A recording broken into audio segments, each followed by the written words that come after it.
O que é o conceito de alienação? Artigo escrito pelo professor Edjar Dias de Vasconcelos. Alienar tem diversos conceitos. Juridicamente, a perda de um bem, hipoteca. O indivíduo compra um carro, entretanto o carro está financiado. O que significa estar alienado? Não pertence ainda ao seu verdadeiro dono. Do ponto de vista da psiquiatria,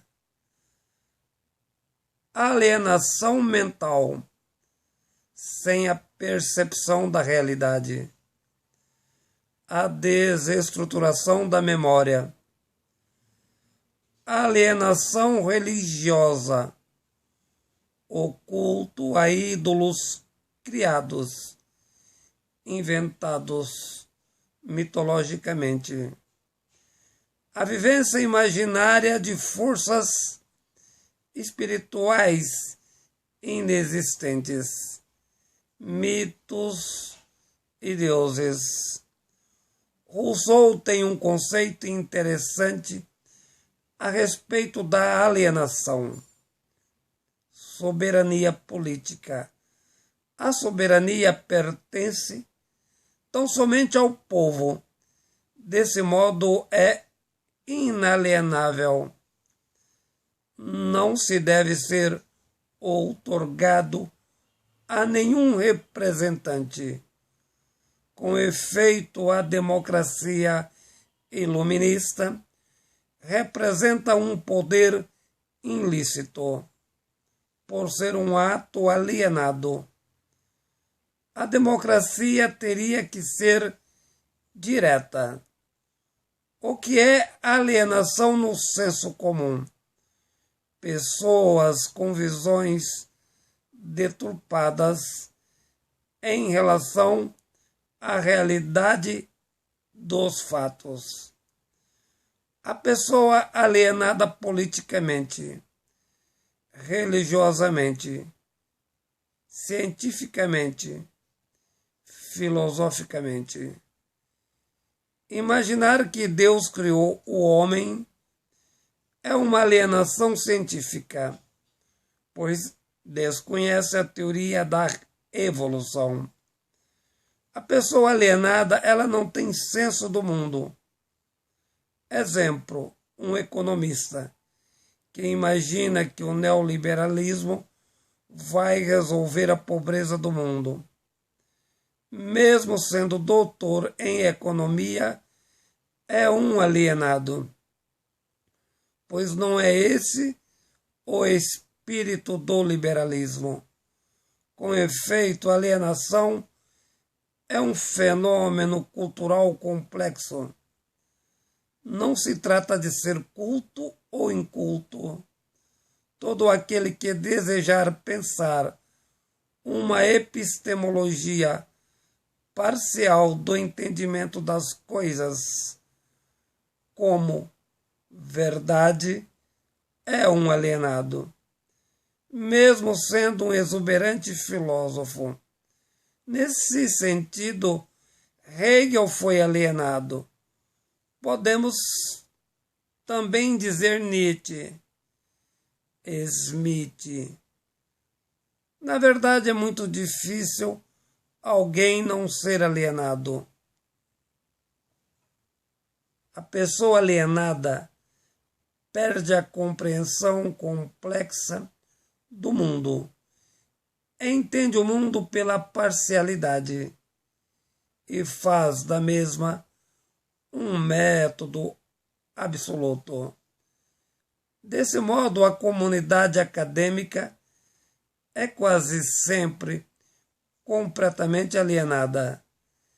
Entretanto, ideologicamente, imagina alienados os incultos.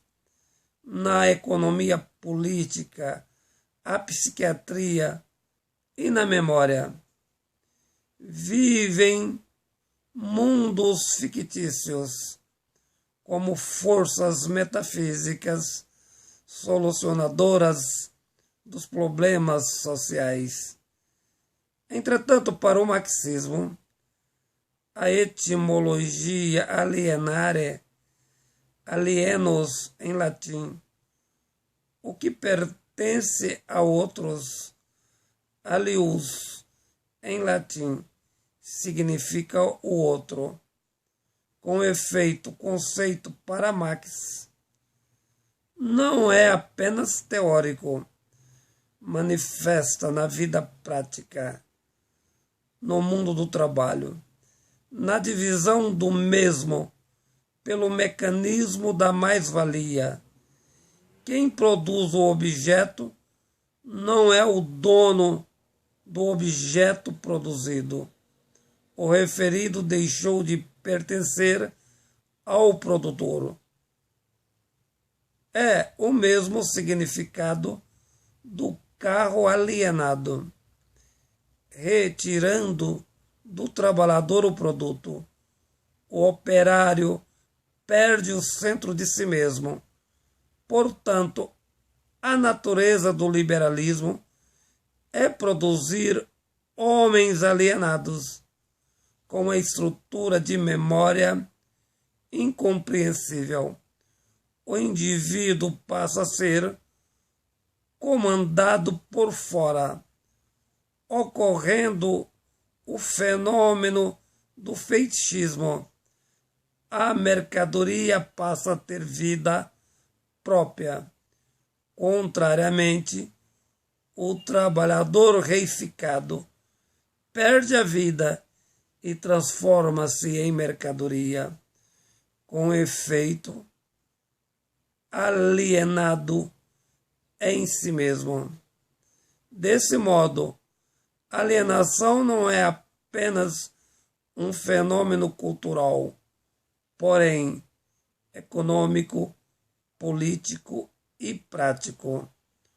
O homem consciente seria possível se eliminasse a mais-valia, o que não é possível na sociedade liberal, razão pela qual propõe a construção de um homem em um estado social. Esta é a perspectiva do marxismo contra o fenômeno da alienação. Professor Edgar Dias de Vasconcelos.